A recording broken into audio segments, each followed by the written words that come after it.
After Effects, you're probably wondering, what is a precomp? Never heard of it before, and why are they even useful in the first place? Well, precomps are nothing more than just regular compositions, but we call them precomps because we precompose them in order to do something later. So for an example, I'm going to create a text here, and I'm going to call it, just call it 3D text. Pretty straightforward. Now, let's say I wanted to duplicate this thing many times, but they're just going to be the same 3D text source right here. So I'm just going to precompose this or precomp it. So precomp things by highlighting all the layers that you want to precompose and then going to layer precompose.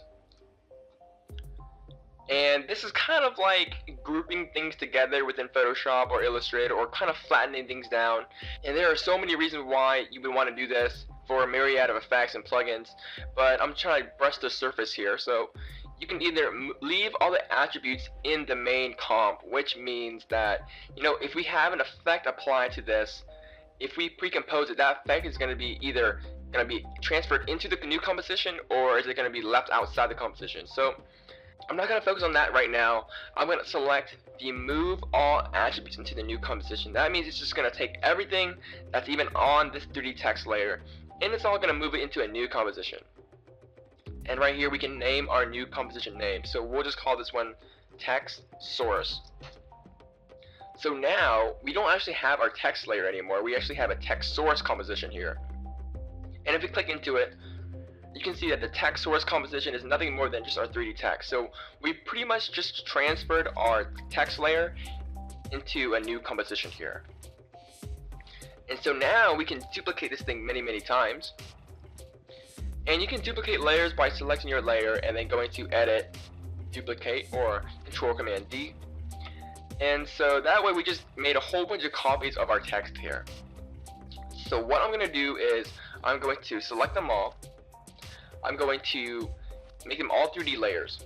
Now keep in mind that these are all the same thing. All these compositions are the exact same. They're the same text source composition that has our 3D text within it.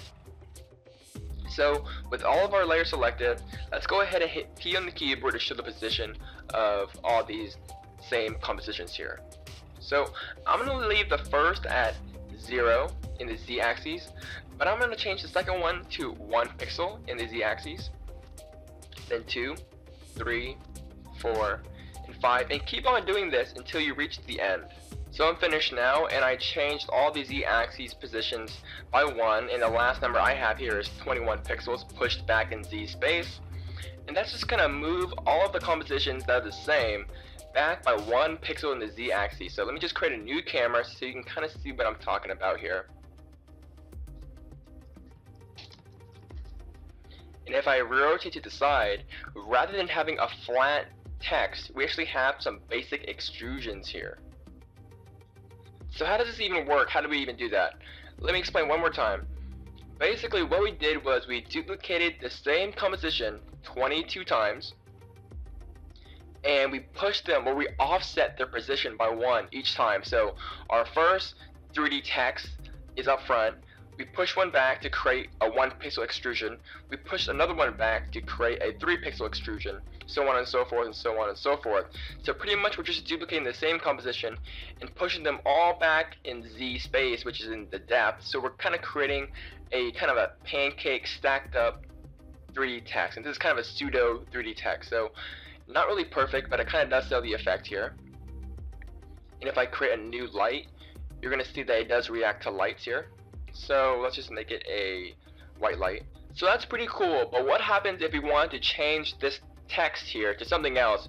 Maybe we want to change it to effects instead. So if we were to do this without pre-comping, we would have to go into all the individual text layers here and change the type and all that stuff.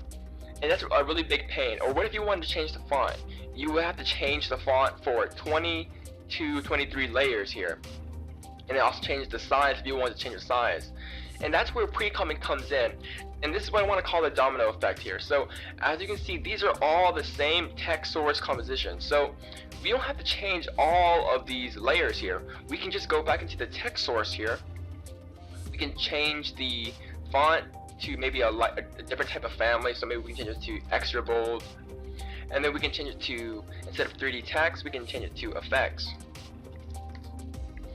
And when we go back into the main composition, you can see that everything updates because these are all the same compositions here.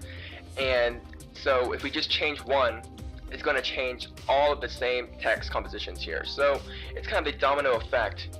And this is one of the handy regions that you want to pre-compose or pre-comp things, because you get that domino effect and you can do all your edits in here, and that all those edits are going to ripple down and carry out throughout all of your compositions that are the exact same. So it's very, very handy. There are many more practices and many more reasons why pre-composing would be very, very handy, because sometimes you need to flatten things out before you apply more effects onto it. So it's kind of like merging layers or rasterizing layers. Sometimes you just kind of need to rasterize them, group them together, and apply more effects so they blend in together or work better with the effect. So we'll get into that a little bit later in the series, but in this case, that's pretty much it for pre-composing. It's just kind of grouping things together into a new composition on its own, so we kind of have some organization and some workflow here. So really basic overview of pre-comping and why they're useful.